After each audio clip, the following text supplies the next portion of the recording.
ان کے دلوں کے اوپر مہر لگی ہے، زنگ لگا ہوا ہے، انہیں اہل بیت کے فضائل نظر نہیں آتے۔ پیغمبر صلی اللہ علیہ وسلم جو دنیا میں آئے ان کا ہدف اہل بیت کی محبت لوگوں کے دلوں میں ڈالنا نہیں ہے، یعنی قرآن مجید کو آپ کے سامنے رکھوں گا، مجھے آپ نے بتانا ہے کہ یہ جو تعریف آپ نے کی ہے، جو آپ کے بابوں نے کی ہے یہ تعریف، اس میں آپ نے جس کو فٹ کیا آپ کس طرح سے اس میں فٹ کرتے ہیں، فٹ کر کے دکھائیے گا مجھے اس میں۔ قرآن مجید کو چھوڑا ہوا ہے جس طرح، اور اسی طرح آپ نے اہل البیت علیہ السلام کو بھی چھوڑا ہوا ہے۔ الحمدللہ رب العالمین والصلاة والسلام علی سید الانبیاء والمرسلین وآلہ الطیبین الطاہرین ومن والاه۔ بسم اللہ الرحمن الرحیم۔ السلام علیکم ورحمۃ اللہ وبرکاتہ۔ جب ہم بنو امیہ کے بارے میں لوگوں کو آگاہ کرتے ہیں، بنو امیہ کے مظالم کا ذکر کرتے ہیں، اہل البیت علیہ السلام کے فضائل بیان کرتے ہیں، تو کچھ بیوٹی پارلر کے مفتی صاحبان وہ غصے میں آ جاتے ہیں کہ جی یہ کیا ضرورت ہے، کچھ لوگ ہر وقت اہل البیت کے فضائل بیان کرتے ہیں، یہ کیوں لوگ جو ہے بنو امیہ کے، کیا فائدہ ہوگا آپ کو یہ بتانے میں کہ جی بنو امیہ نے یہ کیا، کیوں آپ ان پرانے مسائل کو لے کے بیٹھے ہوئے ہو، کیوں آپ بنو امیہ اور بنو عباس کے ان واقعات کو بیان کرتے ہو جو انہوں نے اہل البیت کے ساتھ کیے۔ وہ اس بات کو مانتے ہیں کہ جناب یہ سب کچھ تاریخ میں موجود ہے، بلکہ صحیح احادیث کے اندر موجود ہے، لیکن وہ یہ مطالبہ کرتے ہیں اور یہ شکوہ اور بڑی معصومیت کے ساتھ کہتے ہیں کہ ان مسائل کو آج ڈسکس کرنے کی کوئی ضرورت نہیں ہے، یا انہیں یہ مسائل بتانے کی، یا ان کے سامنے ان واقعات کا ذکر کرنے کی، بھائی وہ پچھلے زمانے میں ہو گیا، بات ختم بات۔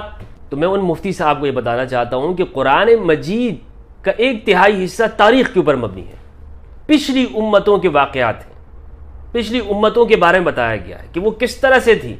علماء نے لکھا ہے، شاہ ولی اللہ محدث دہلوی کی اگر آپ نے کتاب الفوز الکبیر ہی پڑھ لی ہوتی تو اس میں اصول تفسیر کے اندر، کہ تفسیر کے اصول کیا ہے، یہی بیان کیا ہے کہ پچھلے زمانے کے جو واقعات ہیں یہ قرآن مجید کا ایک، اس کو سمجھے بغیر، ان کو اس کا احاطہ کیے بغیر ایک شخص قرآن کو نہیں سمجھ سکتا ہے۔ یہ قرآن کا ایک بڑا حصہ ہے کہ جو قرآن مجید رسول اللہ صلی اللہ علیہ وآلہ وسلم کے سامنے گزشتہ انبیاء کے واقعات بیان کر رہا ہے۔ کیوں بیان کر رہا ہے؟ علماء اس کی حکمت لکھتے ہیں۔ آپ ویسے تو بہت علماء کے نام لیتے ہیں، بھائی وہ اس لیے کہتے ہیں تاکہ مومنوں کو تسلی ہو کہ ظالموں کا انجام ان کے سامنے بیان ہو، اور ان کے اس سے مومنوں کے دلوں کو تقویت بھی ملے گی، تسلی بھی ملے گی کہ ظالم کتنا ہی بڑا کیوں نہ ہو اس کا انجام ہمیشہ برا ہوتا ہے ظالم کا، اور مومن کتنا ہی کمزور کیوں نہ ہو اللہ سبحانہ و تعالیٰ اس کے لیے مدد کے راستے کھول دیتا ہے، جیسے موسیٰ کے لیے پروردگار نے دریا میں راستے بنا دیے، اور ابراہیم علیہ السلام کو آگ سے نکال دیا، وغیرہ وغیرہ۔ یہ سارا قرآن مجید نے کیوں بیان کیا؟ اس لیے بیان کیا تسلی ہو مومنوں کو، اور ظالموں کا انجام۔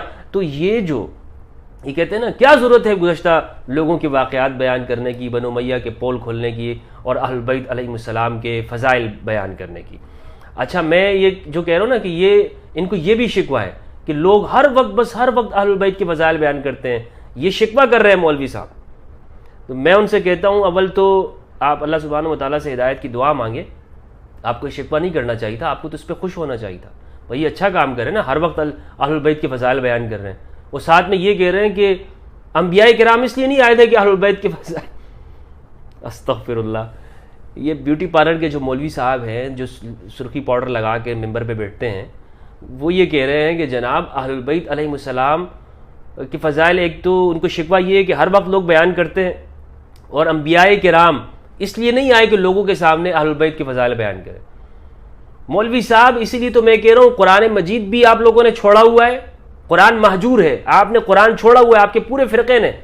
جس طرح مدرسوں کے اندر آپ قرآن کو وقت نہیں دیتے ہیں، بس تھوڑے سے جو ہے وہ نصاب کے اندر ہمیں پتہ ہے، ہم نے آپ کے امتحان دیا ہوا ہے نمبر بنانے کے لیے، جو آپ نے چند آیتیں رکھی ہوئی ہیں، قرآن مجید کو چھوڑا ہوا ہے جس طرح، اور اسی طرح آپ نے اہل البیت علیہ السلام کو بھی چھوڑا ہوا ہے۔ حدیث الثقلین آپ کے سامنے ہے، میں اس کا شکوہ کیوں کر رہا ہوں کہ حدیث الثقلین آپ پڑھیں، اس میں رسول اللہ صلی اللہ علیہ وآلہ وسلم نے نہیں فرمایا اذکرکم اللہ فی اہل بیتی، اذکرکم اللہ فی اہل بیتی، صحیح مسلم کی حدیث ہے، میں تمہیں اپنے اہل بیت کے بارے میں اللہ کا واسطہ دیتا ہوں، اللہ کا واسطہ دیتا ہوں، اپنی امت سے کہا۔ یہ فضائل نہیں ہے کیا؟ یہ نہیں فرمایا اللہم ہؤلاء اہل بیتی فطہرہم تطہیرا، اے میرے مولا، اے میرے پروردگار، یہ میری اولاد ہے، انہیں خوب پاک و پاکیزہ بنا دے۔ کیا یہ نہیں فرمایا ابو سعید خدری رضی اللہ عنہ کی روایت؟ ویسے آپ بہت روایت اور حدیثوں کا بیان کرتے ہیں نا کہ جی ہم حدیثوں پہ چلنے، سنت پہ چلنے والے. یہ سنت آپ کی صرف مسواک اور مونچھیں کترانے کے اوپر اور شلوار جو ہے وہ ٹخنوں سے اوپر کرنے کے اوپر ہے. باقی اس کے اوپر نہیں ہے کہ رسول اللہ صلی اللہ علیہ وآلہ وسلم کا بطن مبارک وہ بالکل سلم اور سمارٹ تھے، بالکل برابر تھا، کوئی آگے نہیں نکلا ہوا تھا. یہ سنت کے اوپر نہیں چلتے آپ. یا اس طرح کی سنتیں کہ جس میں آپ کو بڑی یہ بناوٹی تعجبک اجسامہم، کہ جسم بڑے بھلے دکھائی دیتے ہوں. یہ صرف سنتیں سفید کپڑا پہننا یہ سنت نہیں ہے رسول اللہ صلی اللہ علیہ وآلہ وسلم کی کہ حق بات بیان کرو، کہ بادشاہ کہ ظالم ہی کیوں نہ ہو اس کے سامنے تم نے سچ بولنا ہے. کلمۃ حق عند سلطان جائر، یہ نہیں ہے، یہ بھی تو حق ہے، یہ بھی تو رسول اللہ صلی اللہ علیہ وآلہ وسلم کی سنت ہے، فرمان ہے. تو انہوں نے قرآن مجید بھی چھوڑا ہوا ہے کہ تبھی تو یہ شکوہ کر رہے ہیں کہ جناب پہلے جو ہوئے واقعات ہیں بنو امیہ کے مظالم میں اس کو کیوں بیان کر رہے ہیں. تو قرآن میں تدبر کرتے انہیں معلوم ہوتا کہ قرآن تو اس کا تہائی حصہ پچھلے واقعات ہی بیان کرنے کے اوپر ہے، اور انہیں احسن القصص کہہ رہا ہے، واقعات بیان کر رہا ہے. اور یہی تو مشرکوں کا اعتراض ہوتا تھا، قریش والوں کا. یہ محمد رسول اللہ صلی اللہ علیہ وآلہ وسلم تو پہلوں کی کہانیاں بیان کرتے. قریش کا مشرکوں کا سب سے بڑا اعتراض یہی تھا مولوی صاحب کہ یہ محمد صلی اللہ علیہ وآلہ وسلم تو ہمیں پچھلوں کی قصے کہانیاں بیان کرتے ہیں. کلا بل ران علی قلوبہم ما کانوا یکسبون، یہ ان کے دلوں کا زنگ تھا جس کی وجہ سے یہ کہتے تھے. اور آج ہمارے ان مولویوں ناسبیوں کے دلوں پر کس چیز کا زنگ ہے؟ کس چیز کا زنگ ہے؟ ان کے دلوں کے اوپر مہر لگی ہے، زنگ لگا ہوا ہے، انہیں اہل البیت کی فضائل نظر نہیں آتے. تبھی یہ شکوہ کر رہے ہیں کیوں تم ہر وقت اہل البیت کرتے رہتے ہو، کیوں کرتے ہو؟ یہ شکوہ کر رہے ہیں مولوی صاحب ہم سے. آپ ان کی وائس سن رہے ہیں نا، ان کی یہ انہی کے الفاظ ہیں. یہ شکوہ کر رہے ہیں کہ لوگ کیوں ہر وقت اہل البیت کی فضائل بیان کر رہے ہیں. اللہ اکبر، ہم اہل البیت کی فضائل بیان کر رہے ہیں. ہم انہی کی زبان میں کہتا ہوں کہ فلرٹ کرنا نہیں سکھا رہے ہیں، یہ فلرٹ کرنا نہیں سکھا رہے ہیں ان کو. یا ہم اب میں جس طرح ممبر پہ یہ بولی بولتے ہیں وہ تو بولنا نہیں چاہ رہا ہوں، لیکن بہرحال اتنا ہی کافی ہے ان کے لیے. اب بنو امیہ نے ایسا کیا کر دیا ہے کہ ہمارے ان سے اللہ واسطے بیر ہے اور ہم ان کی دشمنی میں یہ سارے بیان کرتے ہیں.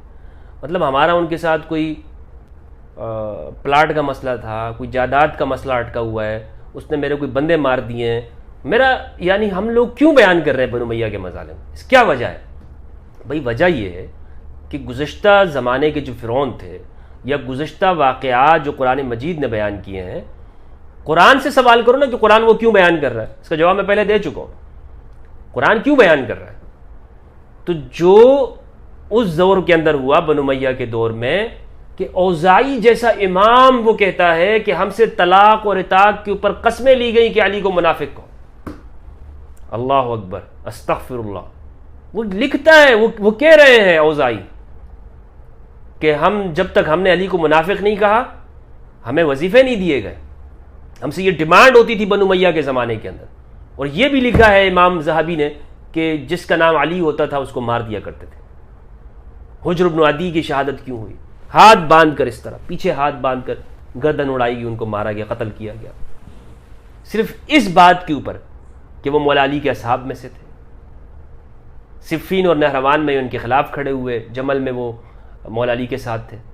حجر بن عدی کو قتل کر دیا، شہید کر دیا بہانہ بنا کر. پھر یزید نے جو کچھ کیا، واقعہ ہررا. مفتی شفیع صاحب نے لکھا ہے، مولانا قاری محمد طیب صاحب دارالعلوم دیوبند کے ہیں، انہوں نے لکھی یہ باتیں ساری. تو ان مفتی صاحب اپنے کو چاہیے کہ اپنے جو اکابرین ہیں ان کو تو کم از کم پڑھ لیں، وہ کیا لکھ رہے ہیں. مفتی شفیع صاحب نے کیا لکھا ہے؟ اسوہ حسینی کے اندر رسالہ ہے. جو باتیں انہوں نے لکھی ہے مفتی شفیع صاحب نے، بعد میں جا کر تقی عثمانی وہ تو الٹی ہی جو ہے انہوں نے گنگا بہائی ہے انہوں نے، لیکن جو باتیں مفتی شفیع عثمانی صاحب نے کہی ہیں وہ باتیں تو ابھی تک ہم نے بھی نہیں کہی. پڑھ لیجئے وہ رسالہ. جو قاری محمد طیب صاحب نے یزید پلید لکھا ہے، کیوں لکھا ہے؟ اس نے کیا کیا تھا؟ قاری محمد طیب صاحب نے یہ رسالہ کیوں لکھا؟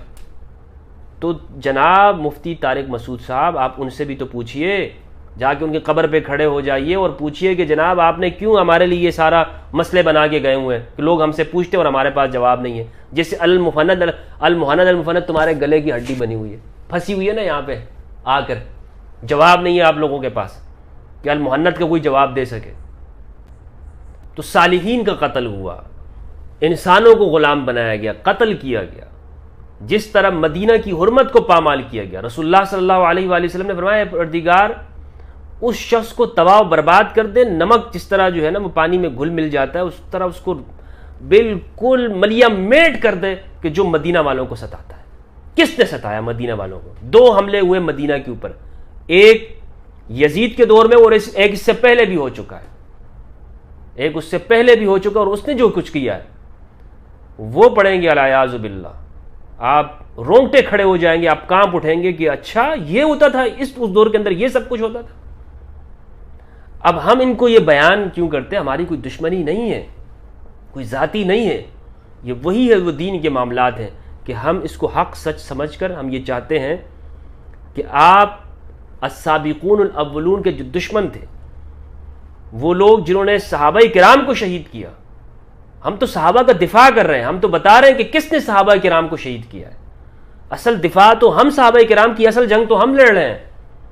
ناسبی جو اپنے آپ کو صحابہ کے وکیل بنا کے پیش کرتا ہے وہ صحابہ کا وکیل نہیں ہے, وہ ان کے وکیل بنے ہوئے جنہوں نے صحابہ کو شہید کیا ہے. تو ہم یہ اس لیے کر رہے ہیں کہ جو قرآن مجید میں جو صحابیت کی ڈیفینیشن ہے وہ لوگوں کے سامنے ہو, حق اور باطل آپس میں گڑبڑ نہ ہو.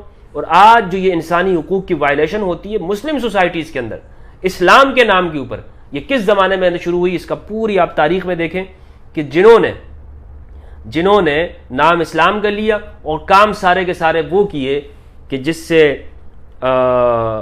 یعنی ظلم کے اوپر مبنی تھے, اور وہی آج ہمارے ہاں لوگوں کے اندر چلی آ رہی ہے کہ اپنے اقتدار کے لیے ہم سب کچھ برداشت کر لیتے ہیں, جھوٹ بولتے ہیں. ہمارے اندر ایک پیدا ہو گیا ہے, ایک بزدلی پیدا ہو گئی ہے کہ ہم حق اور سچ بات نہیں کرتے. تو طارق مسعود صاحب اسی لیے ضروری ہے کہ بنو امیہ کے سارے پول کھولے جائیں اور بتایا جائے جو حدیثوں میں لکھی ہوئی ہے. یہ سب باتیں انشاءاللہ ہم اس کو حدیثوں کے ساتھ ثابت کر سکتے ہیں. دوسرا پیغام میرا طارق مسعود صاحب آپ کے لیے پہنچ چکا ہے کہ صحابیت کی وہ تعریف ہم اس کو طے کریں کہ جو ہمارے ہاں عام طور پہ کی جاتی ہے اور جو میں سمجھتا ہوں قرآن کی جو تعریف ہے. اس کی ضرورت اس لیے ہے کہ امت کے مسائل میں ایک سب سے بڑا مسئلہ جو ہے وہ صحابیت کی تعریف پر اتفاق نہ ہونا ہے.